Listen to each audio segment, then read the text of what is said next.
ఈరోజు మన వీడియోలో తిథి ఎలా ఏర్పడుతుందో చూద్దాం. తిథి వచ్చేసి అమావాస్య నాడు రవిచంద్రులు ఇద్దరు ఒకే డిగ్రీలో లేదా 360 డిగ్రీలో ఉన్నప్పుడు, అంటే దూరంగా ఉన్నప్పుడు లేదా దగ్గరగా ఉన్నప్పుడు అప్పుడు అమావాస్య అనేది ఏర్పడుతుంది. ఈ సమయంలో చంద్రుడు కనిపించడు. ఇప్పుడు మనం ఉదాహరణకు తీసుకున్నట్టయితే శుక్లపక్ష పాడ్యమి రోజు 360 డిగ్రీలు పూర్తయి 1 డిగ్రీతో ఇది ప్రారంభమవుతుంది. పాడ్యమి తర్వాత మనకి విద్య వస్తుంది.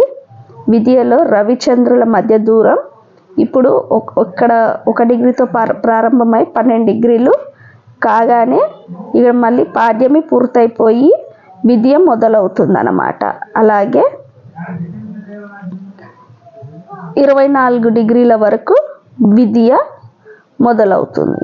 తర్వాత 36 డిగ్రీల వరకు తదియ, అంటే మీరు 12వ ఎక్కం ఇలా చేసుకోవాలన్నమాట. 12 గట్ల 12, 12 2 24, 12 36, 12 48, 12 5 60, 12 5 60,